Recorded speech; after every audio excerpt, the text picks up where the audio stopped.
సుమన్ టీవీలో మీ business promotions కోసం ఈ కింది నెంబర్ను సంప్రదించగలరు.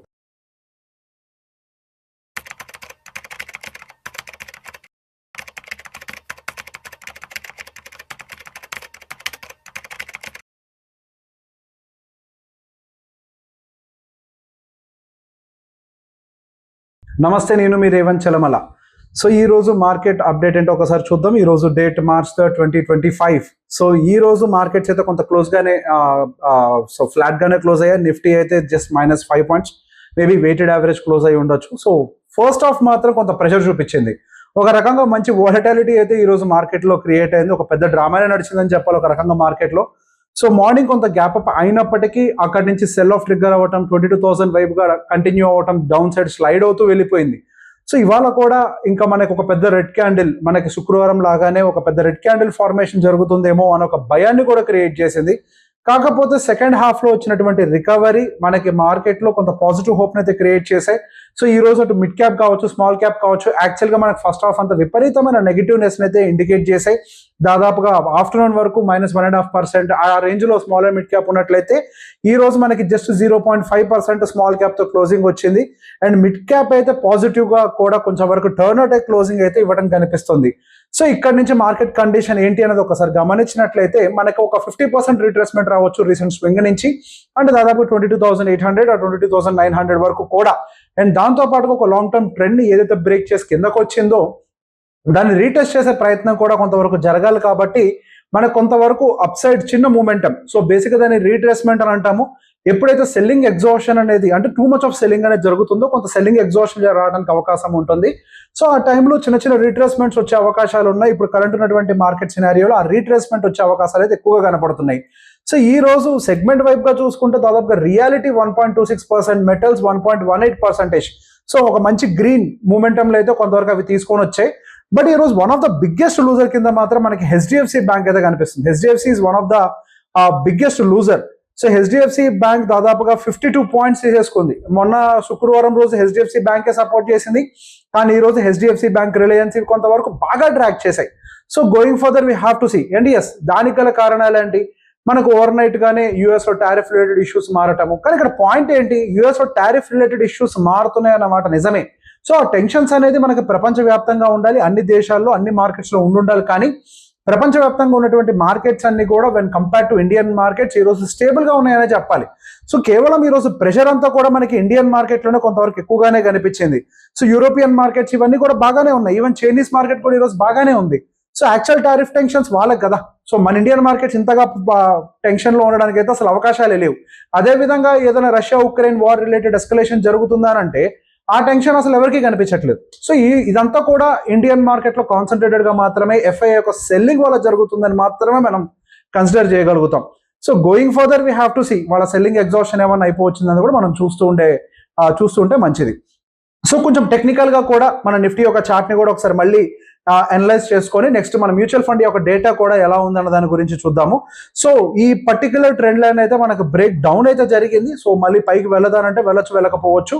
కాకపోతే ఒక చిన్న టెక్నికల్ బౌన్స్ కూడా రావచ్చు. ఒకసారి మళ్ళీ ప్రీవియస్గా ఏదైతే సపోర్ట్గా యాక్ట్ చేసిందో ఈ ట్రెండ్ లైన్, ఆ ట్రెండ్ లైన్ ఒకసారి రీటెస్ట్ చేసి ఒక రెసిస్టెన్స్ కింద ఆ తర్వాత మార్కెట్ ఏ డైరెక్షన్ తీసుకుంటుందా అన్న దాని గురించి మనం చూడొచ్చు. సో బేసిక్గా మనకి ఇక్కడ నుంచి ఇక పైకి వెళ్ళదా, ఈ ప్రాబ్లం కంటిన్యూ అవుతుందా అని అంటే yes, there are some certain issues also. So మొన్న మనకి ఫిబ్రవరి 28 అయిపోయిన తర్వాత March 1వ తారీఖు ఆటో సేల్స్ డేటా అయితే వచ్చింది. సో మనకు ఆటో సేల్స్ డేటా అయితే పెద్ద ఎత్తున పాజిటివ్ ఏం రాలేదు. యాక్చువల్గా మనకు ఆటో సేల్స్ డేటా అనేది ఒక ఎకనామిక్ ఇండికేటర్లకు కూడా పరిగణిస్తూ ఉంటాం. ఎప్పుడైతే ఆటో సేల్స్ డేటాస్ అనేవి రివైవ్ అవుతూ ఉంటాయో సహజంగా మనకి కొంతవరకు కన్సంప్షన్ బూస్ట్ అవుతుంది అనేది ఒక ఎస్టిమేషన్ ఉంటుంది. కానీ ఆటో సేల్స్ డేటా కూడా కొంతవరకు డిసప్పాయింట్మెంట్ అయితే క్లియర్గా చూపిస్తున్నాయి. అసలు టాటా మోటార్స్ సేల్స్ అయితే దాదాపుగా -9% పడ్డట్టున్నాయి. ఎస్, కొంతవరకు ఏదో మారుతి ఏదో స్టెబిలైజ్ అయ్యే ప్రయత్నం చేసినట్టుంది, కొంతవరకు న్యూట్రల్గా.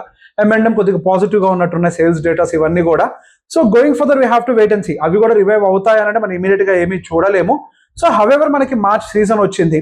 మోస్ట్ ప్రాబబ్లీ మార్చ్ సీజన్లో అంతా కూడా మనకి హవెవర్ అంటే మార్చ్ కంప్లీట్ అయిపోయిన తర్వాత సో కాల్డ్ Q4 రిజల్ట్స్ అని వస్తూ ఉంటాయి. సో ఈ Q4 రిజల్ట్స్ ఎలా ఉంటాయి అన్న దాని గురించి కూడా మార్కెట్ అనేది కొంచెం డీప్గా అబ్జర్వ్ చేస్తూ ఉంటుంది. సో దీంతో పాటుగా మరి కొన్ని పాజిటివ్ ఆస్పెక్ట్స్ ఏంటి అని అంటే మన GDP డేటా కొంతవరకు ఇన్లైన్ విత్ ఎక్స్పెక్టేషన్ వచ్చింది.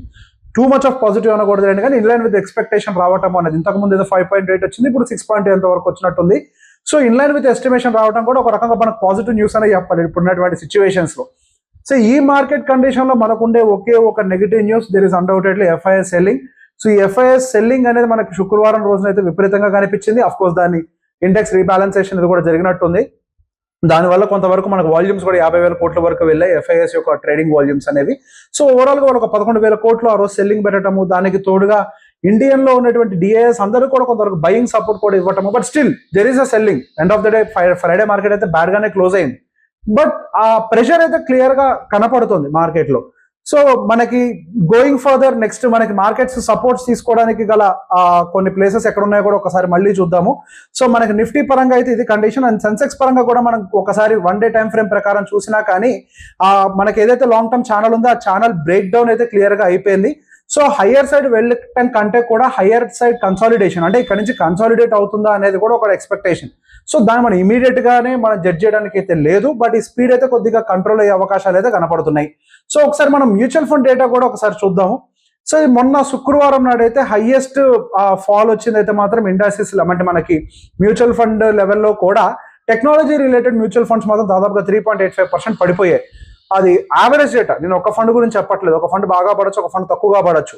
బట్ ఆ రోజు సెల్లింగ్ అంతా కూడా మనం చూసినట్లయితే దాదాపుగా 4.5% టెక్నాలజీలోనే వచ్చింది, కాబట్టి ఇక్కడ మ్యూచువల్ ఫండ్స్ కూడా కొంత ఇంపాక్ట్ అయ్యాయి. అండ్ దాని తర్వాత పిఎస్యూస్ కానీ కన్సంప్షన్ కానీ ఇవి కూడా కొంతవరకు ఇంపాక్ట్ అయితే అయ్యాయి. సో అదే విధంగా మన ఫిబ్రవరి కూడా కంప్లీట్ అయింది కాబట్టి ఎంటైర్ ఫిబ్రవరిలో వర్స్ట్ పర్ఫార్మింగ్ చేసింది అయితే స్మాల్ క్యాప్ 12% తీసేసుకుంది. Next PSUs 12% year 2, infrastructure 11.75, technology 11.53, mid cap దాదాపుగా 10, అంటే 1, 2, 3, 4, 5 సెగ్మెంట్స్ ఆల్మోస్ట్ మనకి 10% కంటే ఎక్కువ కరెక్షన్ లాస్ట్ 1 month లోనే జరిగింది. సో హెవీ పోర్ట్ఫోలియో కరెక్షన్ అంతా కూడా మనం అందరము గత 1 month లోనే చూసుకుని ఉంటాం. ఈవెన్ మనం 3 months డేటా ప్రకారం చూసినా కానీ మనకి స్మాల్ క్యాప్ సెగ్మెంట్ ఆల్రెడీ మనకి టోటల్ అంటే యావరేజ్ డేటానే 20%, 21 అనుకోవచ్చు ఒక రకంగా, near to 21% the last 3 months. Of course కొన్ని ఫండ్స్ ఇంకెక్కువగానే కరెక్షన్ జరుగుంటాయి, కొన్ని ఫండ్స్ తక్కువగా కరెక్షన్ జరుగుంటాయి. యావరేజ్ డేటానే మనకి దాదాపు 20%, ఇన్ఫ్రాస్ట్రక్చర్ అయితే 18%, పిఎస్యూస్ 18%. సో కరెక్షన్స్ అనేది మ్యూచువల్ ఫండ్ పోర్ట్ఫోలియోలో 20% అండ్ అబౌవ్. ఇది యావరేజ్ డేటా. మళ్ళీ మీ పోర్ట్ఫోలియోలో ఎక్కువ ఉంది అని అంటే ఉండే ఛాన్సెస్ ఉన్నాయి. అండ్ దానికి గల కారణం ఏంటి, మీరు ఏ టైప్ ఆఫ్ ఫండ్లో ఉన్నారో మనకు తెలియదు కదా. సో కొన్ని ఫండ్స్ ఎక్కువ కరెక్ట్ ఉంటాయి, కొన్ని ఫండ్స్ తక్కువ కరెక్ట్ అయి ఉంటాయి. ఇది ఒక యావరేజ్ డేటా. సో ఈ కరెక్షన్ అనేది ఒక రకంగా హెల్దీ అనే చెప్పాలి. సో ఇటువంటి టైంలో మనం కొంచెం స్టేబుల్గా మన ఎస్ఐపిస్ ఆపకుండా కొద్ది వరకు గనక ఇన్వెస్ట్మెంట్స్ ఏమైనా పెంచగలిగితే యావరేజ్ చేసుకోవడానికి కూడా ఒక ఆపర్చునిటీ దొరుకుతుంది. సో ఇటువంటి టైంలో ఎస్ఐపిస్ ఆపడాలు లాంటి పనులు చేయకుండా కొంతవరకు యావరేజ్ చేసుకునే ప్రయత్నం చేయండి. This will definitely help you out. So ఈ వీడియో కనుక మీకు నచ్చినట్లయితే ఈ అనాలిసిస్ మీ వాళ్ళందరికీ షేర్ చేసే ప్రయత్నం చేయండి. Thank you.